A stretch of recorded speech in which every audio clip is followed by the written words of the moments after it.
introduction to Frances. Frances is an education futurist. She has won numerous awards for her educational programs and is the founder and chair of the Mind Lab by Unitech and Tech Futures Lab. Must get the one in there. Frances is known for her commitment to working to improve the outcomes for the next generation through contextualising education delivery and content in the 21st century. So without further ado, Frances Valintine will be talking to us with the need for change in our education system. Tēnā koutou. Ho mai te whakapapa.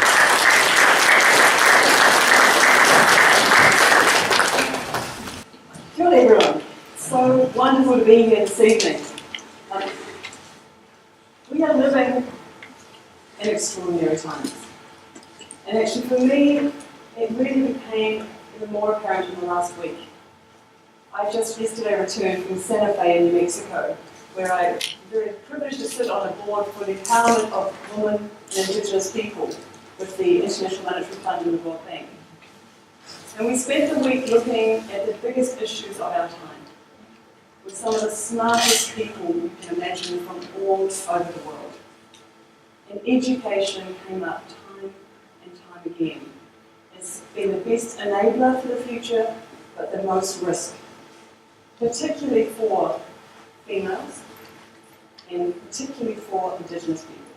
But beyond that, we need to look at our country, because it's not the country it was we grew up in.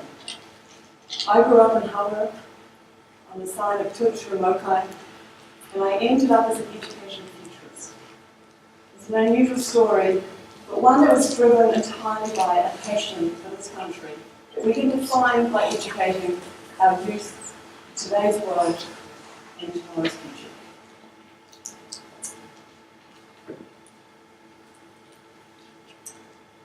I want to talk about this particular quote, because I think it really defines the world we live in.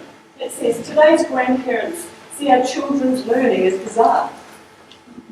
Electronic nomads wandering among virtual campfires. Yet a counterpoint makes it that youth today see prior generations helpless prisoners of geography, trapped in the limits of a single physical location. And the point that this makes is that we are going and transitioning from this idea that education happens in a building, that it happens within bricks and mortar by a chalk and talk teacher that teaches the knowledge from their brain and transfers it to the child sitting in their classroom. It wasn't that long ago that was the model of education we aspired to. And we were measured on our ability to retain information. We would walk into a job, and the more that we knew that we could regurgitate straight from our minds was the value of us as an individual. It was completely wrong. I love this quote from Mark Twain. The two most important days of your life are the day you are born and the day you figure out why. How many of our children figure out why? How many of our children never figure out why? Because the education system fails them. They're in an environment that doesn't understand and nurture their real talents. They put them through a process that doesn't work for the way they do. How many of our children finish school never seeing their full potential? And so I set out just 3 years ago to set up the Mind Lab. We just had our 3rd anniversary. So although I had a lifetime in education, it was only 3 years ago that I woke up and thought, something needs to give, because the world I see ahead is totally different than the one we're preparing our children for. So I look at it like this. In education, we can take a candlelight approach. We can illuminate the immediate environment that we're in and try to fix it with a very narrow view. If we're really bold, we can throw some double happies into the room, get a bit of an explosion, get a bit of passion going, and actually for a little bit illuminate it with some power and energy, which soon will distribute. Or we can take the full hand grenade model, blow it to pieces, and start again. Now how we take the approach will depend on the need.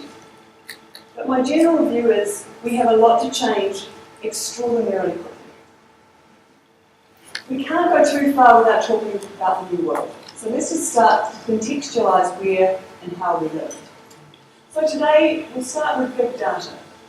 The way we live now is defined by prediction and modelling and forecasting and foresight and knowing what we can know. In education, there is absolutely no reason not to understand how every individual student in the room is learning.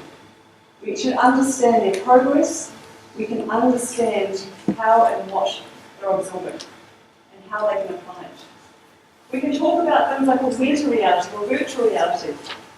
Our friends here from Microsoft are great fans of things like HoloLens, so we can bring the world in layers, not just the world we see in front of us, but layering it through having digital content as an overlay or as part of the virtual world. We can talk about things like 3D printing, where we can print in 182 different substrates, from skin and lungs, and jewellery and body parts, and teeth and hips, and houses, and cake decorations. The one industry that's been most disrupted right now by 3D printing is probably one you wouldn't think of. It's the freight industry. Because 90% of all things that are shipped globally can fit inside a shoebox. And 3D printers are ideally suited for small prints and one-off designs. So while we work in these industries, sometimes we don't see the disruption that's coming from us. We're looking at freight and saying our biggest threat is going to be driverless cars. But perhaps it's not. Perhaps it is something less obvious. We talk about things like artificial intelligence or machine learning. The very notion that some of the smartest people today on the planet are machines, that they can actually teach themselves and become better prepared to answer questions and find solutions than we can as humans. We can talk about things like robotics. In New Zealand already, even in this general location, in the Bay of Plenty, we have fruit picking machines, fruit packing machines. We have automated abattoirs. We self-check in, we self-check out. We take things we do every day. We're not thinking about the displacement of people as we bring in automation. And as a country where you can argue our minimum wage is low, it's high enough for businesses to very quickly look at automation as an alternative to hiring people. And if we look at things like even in New Zealand, in the States now, a company called Intuitive Surgical, and a wonderful woman, Dr. Catherine Moore, has done 680,000 operations with a robot surgeon. The Internet of Things, the idea that everything that can and will be connected to the Internet is happening today, so that we can find out and track and trace everything in the world, from people, from your Fitbits that you wear that your insurance company wants to know about, to your doctor who's concerned about how much sleep you're getting, to the information that's coming from the child's computer, to the chair you're sitting in. In genetics, the idea that we'll be able to self-diagnose with predictive medicine. That today, we've just, in this year, been able to create a $250 device that has 7 times the accuracy of diagnosis of a doctor. Think about that. How do doctors work with something that's $250 with 7 times the accuracy of diagnosis? Drones, in a form of robot, we're seeing them in New Zealand right across farming communities to monitor livestock, to monitor water levels, building sites, construction sites.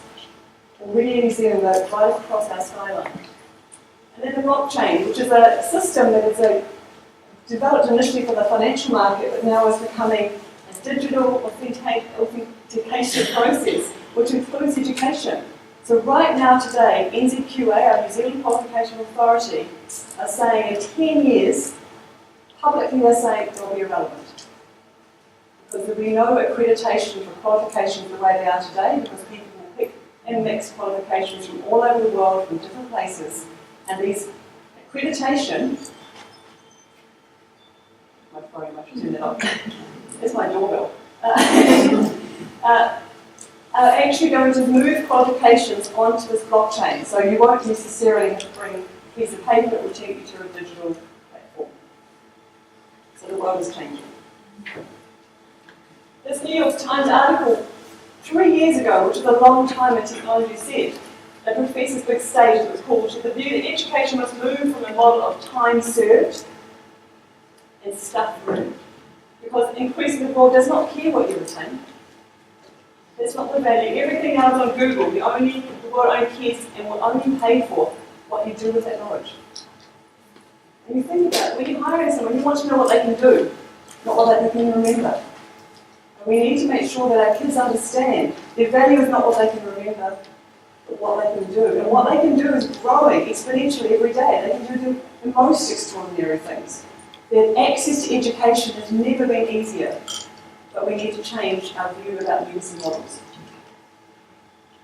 So we have this world now of self-educating children. They go to school to pass the time, and then they go home to learn. And I can tell you with the Mind Lab, I have been absolutely astounded. In 3 years, we've taught 100,000 children between the age of 5 and 18. And I can tell you those children under 12 years old are an entirely different species. They think, act, and respond totally differently than the children who went through a legacy school system or a high school the way you and I did, with textbooks and a teacher in front of the class. So by going out and starting businesses and doing things and being entrepreneurial and socially driven, they want to change the world. They want to solve big problems. They're not looking around for the best way to make money, but how do we make this world a better place? And again, we're seeing these young, budding entrepreneurs who are looking and saying, how can we make this world fabulous? And these 12-year-olds that we talk about, who have grown up entirely in a digital world, with a smartphone in their pocket and Wi-Fi at home and the schools with technology, for the most part, start high school next year. You think of an inquiry-based school system. If you've been into a primary school, you'll know how completely different it is from the primary school you went to. And if you look at that, they have never been in a rows of desks. They've never had 45-minute periods in siloed subjects, and yet they're starting high school next year to a world they don't know. So we need to respond quickly. Today's 5-year-old will never drive a car. And you say, that seems extraordinary. Is that really the case? So driverless cars are coming through so quickly. So cars that have been made today have autonomous modes. The very first of them in New Zealand are here. In the Bay of Plenty, they start in 5 weeks. You will see your very first cars in your region in November. But then you may start to see this type of machinery on your farms. And you'll start to see one after the other as smart machines take over jobs. I'm just going to play you just a quick video here, and just to show you where we're going. What we're building here is a computer that can learn. So this is a baby. She's sort of looking at us and hearing us, so if I make a loud noise, and she'll get a fright. This is what she can see. So you can see my face here. Can you see that? Right. So she's not copying my smile, she's responding to me. And now this is her little baby's first word book. So you can pick a page and show her something, but she has to be looking at it. So get her attention. Hi baby, hi, hi, hi. What do you see? What's this? Puppy. Very good. What's that, baby? This is because we're in New Zealand, you've got to show her sheep. Yeah, give her the word. Yeah. Hi baby, hi. What do you see, baby? Sheep. Sheep. Very good, baby. One of the long-term goals is, can we create a computational model of consciousness? Because then you can go, okay, the computer model has just become conscious of something. Is that thought or not? Yeah. Now, all the facial expressions, everything's driven by neural nets. So as we look around, what I'm going to do now is remove her face, basically. And so this is what's driving in the background. And so what you're looking at now, these are all the connections lighting up, like as the baby's doing stuff. And this is like a simulation of what would be happening in a person's brain. So I'll leave it there, but you can start to see this is a New Zealand developed capability. That we are moving into the age of of machine learning, where you have not only the ability for a machine to think and respond like a human, but to have the cognitive development and the emotional response of a human. Now you can see that as a threat or an opportunity. But there are many things we need to think of. So this report came out from a very conservative organisation, the Chartered Accountants of New Zealand and Australia. You can't get more conservative, and at their best guess, 46% of all jobs in New Zealand in the next 10 to 20 years will disappear. The Great Depression was 25%. So 46%. Now these sorts of figures you'll hear in every Western country, somewhere between 46 and 50%. But that means there's a whole lot of new exciting jobs. So while these doors close, so many more jobs and opportunities which use different skills are opening. But we have to train for them. We have to develop them because they're all around problem solving and resilience and flexibility and collaboration and working together and actually thinking broadly, not about the information you can retain in your mind.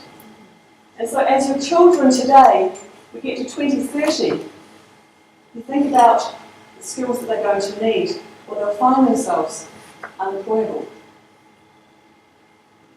If you look at just the 5 biggest traded companies in the world, just go to 2011, just 5 years ago. Look at the difference. Now the 5 largest are all technology companies. And in fact, if you extrapolate that to 10, 9 of the top 10 are technology companies, from 2 in the top 10 5 years ago. You have to have digital literacy. You must be creative. You need to be thinking globally because our world is linked up and we're part of a new world. I went to the Silicon Valley website board. This is just a random selection of jobs in Silicon Valley, which you could argue is 3 years ahead of us. They've got more progress in Silicon Valley. If you look at these jobs, how many of them could our young people go to? The answer is very few. Because the skills that you require today, we're not teaching in our universities. We're not providing the products and services for the Internet of Things insight strategists.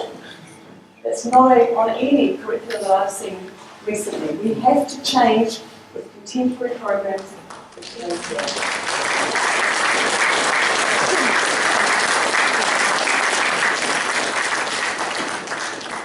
Ngā Pūmanawa e Waru has been a charitable trust for 15 months, and just a quick slide about the way that we've been operating as a team, particularly across our schools in Kura. So we've been working on engaging with our principals and senior leadership teams and key people in our schools in Kura, and working with them on a planning process to develop a future-focused learning plan.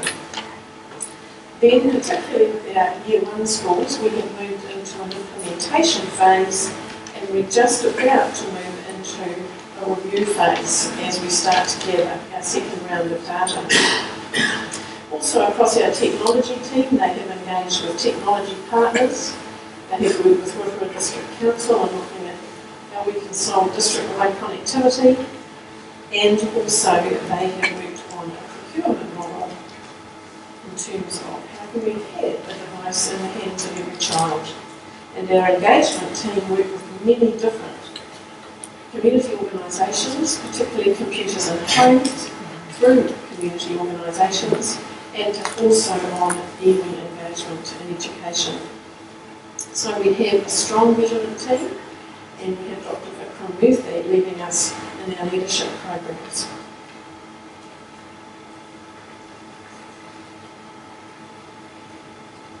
Just a little bit now, in terms of statistics, about Rotorua and the Rotorua environment in terms of education.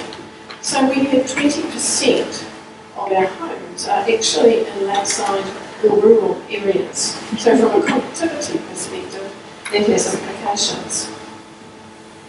In terms of our total population, our Māori population is approximately a third of the population in Rotorua.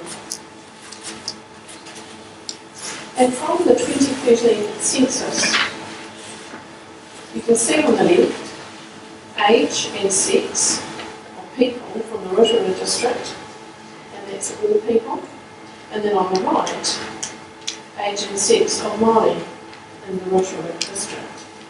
And so on the left, the median age, 37.3 years, and on the right, the median age for Māori, 24.5 as of 2013.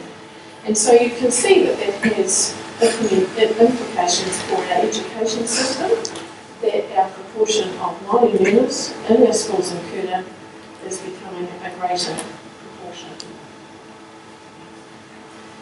And the reason that I have drawn your attention to that is the work of Russell Bishop, O'Sullivan and Bedingman on what works for Māori works for everyone. So what works for our Māori learners in our schools actually advantages all of our learners in our schools. But we need to keep in mind that what works for everyone doesn't necessarily work for our Māori learners.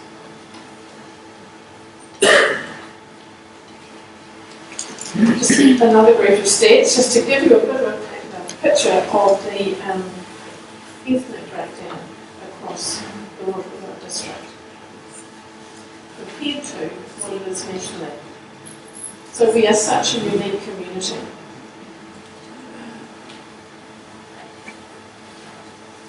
I am a mathematician, I do like this. I was quite puzzled by the word fertility in here, but this has come from the Ministry of Education, and it's a national graph about predictions for total school roles. And the pink down the bottom is what will happen going forward if there is low fertility across New Zealand. The green is medium fertility, and at the top is the high fertility prediction. We don't know which of those is going to happen, but just gives us a picture of possibilities.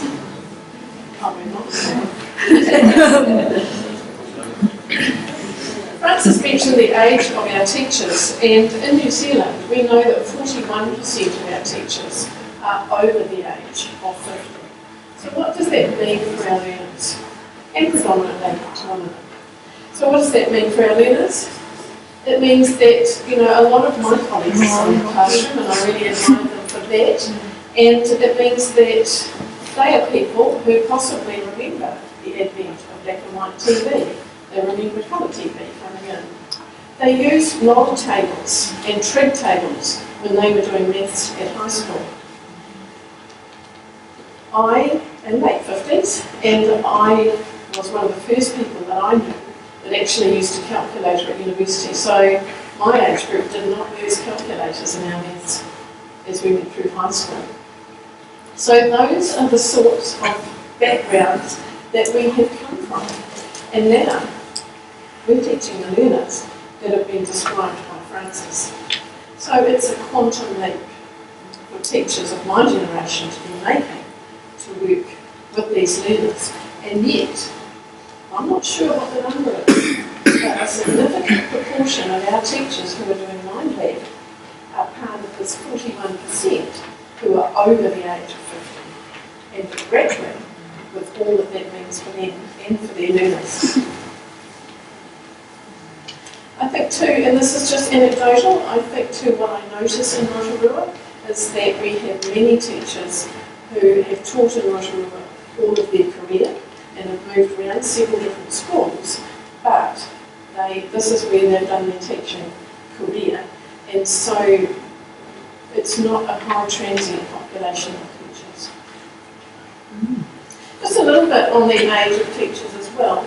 The most recent that I could find was the shift from 2004 to 2008. So this is primary teachers, and this is national. So if this trend has continued, then the age of our teaching group, or our group of teachers, has increased, and the same for secondary. So at Ngā Pūmanawa e Waru, in order to take on the challenge of making sure that we meet the needs of the learners, we need to think about our teachers and our teaching sector, about their age and their backgrounds, and what we're actually asking of them in terms of the changes that we're suggesting that they make. So, with that in mind, let's just have a look at future-focused learning environments. And in this work, we actually want to acknowledge Angus McFarlane, also Russell Bishop, Maddie Bediman, Linda Smith, Graham Smith. Yes, good Graham. And Nikki Kay's reference group, Honourable Nikki Kay's reference group, the visible learning work of John Hetty, and the work of Caroline Shields, and many others who have contributed along the way. I'm going to come back to this diagram eventually, but this is a diagram that we feel encompasses all of the sectors that we're aware of at the moment and we're working with in Ngā Pūmanawa and Waru around Rotorua's future-focused learning environments. So firstly, let me define a term that we're using a lot, and that's learner agency. And I was advised some time ago not to use the term learner agency with people who are not teachers, but I haven't found a better term for that. So at the moment, we're staying with that. So learner agency and an agentic learner. And actually, an agentic learner is themselves an agent of change. So where we, the teachers, may have thought for so many years that we are the agents of change and principals are the agents of change, actually, when we have agentic learners, then we have learners who are the agents of change. So just a few things about what we think an agentic learner is, and particularly in Rotorua and Te Aroha. An agentic learner is one that actually understands their own identity, where they come from, their background, who they are as an individual, and then they bring that to their learner. So in doing that, they do have some idea of their data. They have an idea of how they're tracking, how they're going, what they want to improve at, and what that success will look like. An agentic learner is also one that has some strategies for keeping moving in their learning, for actually developing the skills of a lifelong learner. So they're actually a person who can get unstuck without, first of all, putting their hand up and simply waiting for a teacher. So they have strategies for moving themselves along in their learning. They don't do that in isolation. An agentic learner can coach others in their learning, not only coach their peers, but also coach their teachers in their learning as well. So they can do that metacognitive process of thinking about, okay, I've got this sorted, how can I help someone else get it sorted? And they can identify and track, with their teacher's help, what their next steps are, and how they'll know when they've been successful at a particular pursuit that they're working on. An agentic learner is one that enjoys choice and context. So they actually are able to work within their own passions. They have some choice about the context in which they're learning and what they might pursue in terms of what they've just learned. So the direction that this particular line of learning might take them. So when we talk about learner agency in Ngā Pūmanawa, this is the kind of learner we're talking about, and the research tells us that this is the kind of learner that the world that Francis has described will need. Something else I mentioned on that blue diagram was what we call effective teaching practices, effective teaching approaches. And every teacher who is registered is tracking along with their practicing teacher criteria, so these link really closely to those. But research tells us that these are key aspects of effective teaching approaches for future focused learning. So the cultural responsiveness, particularly in the authentic Arawa context, I'll talk a bit more about shortly. Integration, I think, is possibly more of a challenge for our secondary colleagues than our primary colleagues. And the Future Focused Learning class that Ali mentioned at Rotorua Girls High have integrated Maths, Science, Social Studies and English this year with the Year 9 class. And so it removes the silos that we have in secondary schools and enables students to actually do the deep learning with grappling with problems. And what we know from the literature is that often those problems are called wicked problems. They don't have any one particular solution, but they are problems to be grappled with. They have real life context to those problems, and that they are often problems in a community. And so integration is not about going to maths for 45 minutes and then going to science and so on. It's actually about taking a big problem and working collaboratively with other people to grapple with it. But also for that problem to be relevant in the kids' lives. I think it was Mary Rosenstock at uni recently talked about calculicious, and calculicious was actually some work some students in the States were doing on blending calculus with art. So integration, evidence-based decision making, I've talked about an agentic learner is one who actually knows how they're tracking and knows something about their data, but also knows that if you want to put a case or an argument that you actually have to provide evidence of that. Effective teaching practices for many years. We've talked about reflective practice to stop and actually reflect in action what we're doing at the time with the student, and on action we keep reflecting back on improving and that continuous improvement about the way we can do things better. Teaching as inquiry is part of that as well.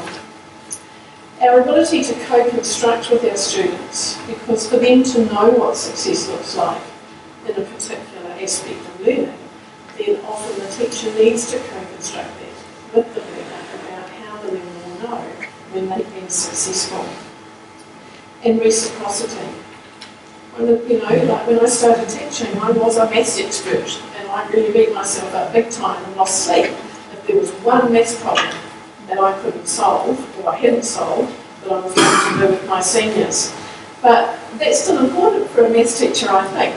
But we also need to be aware of the kids in the class who can get that problem sorted. And we have that reciprocity between the teacher and the learner.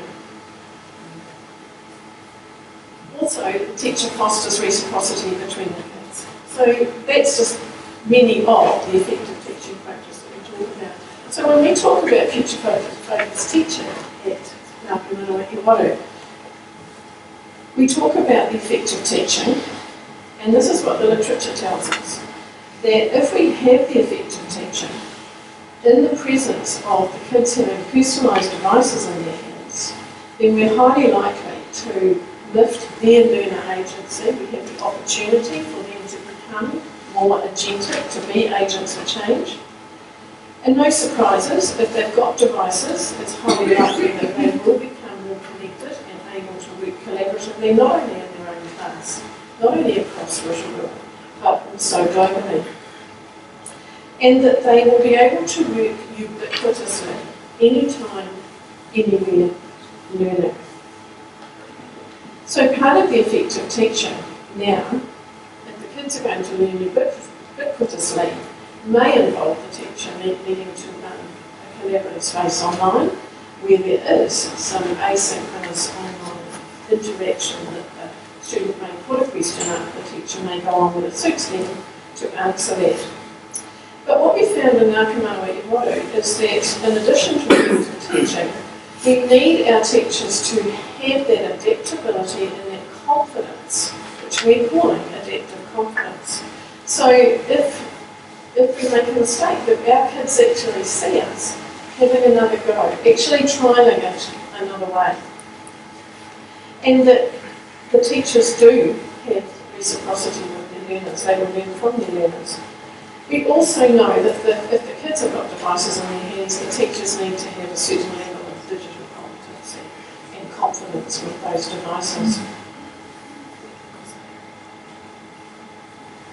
Something that we're hearing more and more is about the 6 global competencies. And again, these link really closely to an agentic learner. But some of this is also about who the person is and what their values are, what are their qualities. So the 6 C's, critical thinking, so that's that entrepreneurship, that ability to do design thinking and to have a growth mindset, believing that they can get better at something that they might not feel that they're particularly good at the moment. The collaboration. Collaboration is different from sharing, collaboration is different from cooperation, and so that's about students learning how to actually effectively work on something collaboratively rather than saying, you do that bit, you do that bit, you do that bit, and I'll do that bit. It's actually coming up with the solution together. Being able to communicate, not only face-to-face, but also online, and to do that in a socially responsible way that has an etiquette about it. 6 global competencies, the character that you have, the values, the qualities that you have, that you actually believe that you can become more creative. I might be a maths teacher, but I've been art anxious for years. I'm really trying to believe that I can become more creative and better at arty pursuits. And then citizenship. I think that schools for many generations have talked about what citizenship is, but we're saying that within a digital environment, a future-focused environment, that there's a new wave of citizenship and how you behave online and how you behave with that device. What we're also hearing emerge is a growing commentary about the fact that if we're assessing, that maybe we need to be assessing on such things as these 6 global competencies, rather than such a strong focus on standardised assessments. So that we're actually not focusing so much on the recall of knowledge, but we're actually focusing on what people can do and what they bring as a person. So those were cited by Michael Follen at University.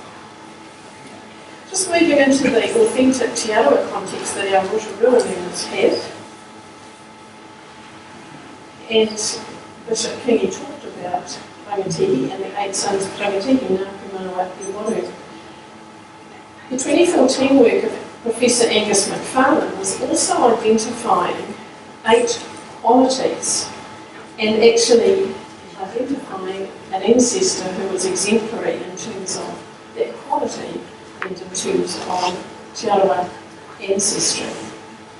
And if you look down the set of qualities, they are qualities that you could expect to find in an agentic learner, someone who has learner agency, someone who can collaborate with others, whether it be online or face-to-face, someone who's entrepreneurial and innovative, and it's someone who has values in terms of how to treat other people. So our own Ngā Pūmanawa Waru brings us a set of 8 qualities which fit really closely with the future-focused learning environments that we're talking about for our Rotorua learners. This is the authentic Arawa context.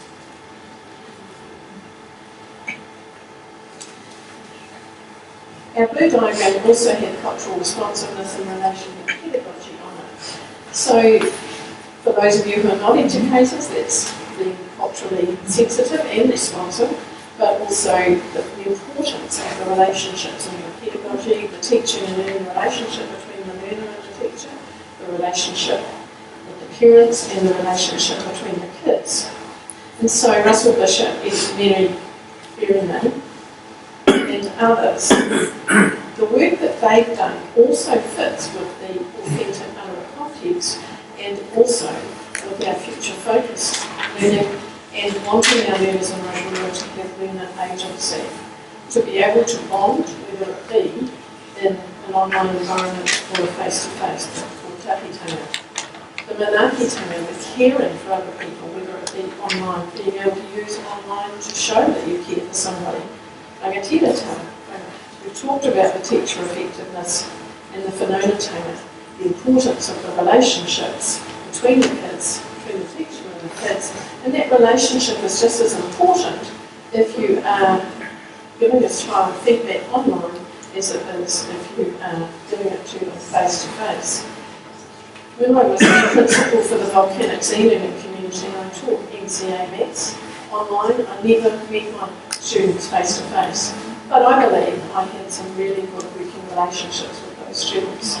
So it doesn't have to just be face to face, but for our Rotorua learners, this Te Aroha context is very, very rich for them as agentic learners. So just back to the blue diagram. As I said, the research tells us that if we have effective teaching in the presence of personalised devices in the class, then we're more likely to have agentic learners. They are connected not only online but in a face-to-face way, and they have ubiquitous learning at any time. And at Ngā Pūmanawa e Waru, we're working on every child having a personalised device and also having that any time they get connectivity that they need. So that's our summary of future-focused learning environments for our Rotorua learners.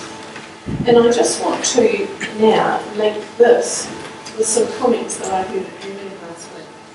Again from Philip, that humans are innately wired to connect. And so the devices that the kids are using are simply different tools than the telephone with the party line that I know my husband grew up with. And it's about talking to his girlfriends on the party line. That we're innately wired to create, and that's what I'm searching for inside myself, and that we're actually wired to help humanity, and that's why those wicked problems that we're asking learners to deal with need to be related to humanity and everyday life and their community. Philip also said that the young are most connected, but they are not committed to maintaining the status quo. And we saw that with Francis's talk today, that they should not tolerate the status quo. So what does that mean for our leaders and our leadership? So he recommends that whilst we also try to reject the status quo and not just accept it, but we also need to respect it.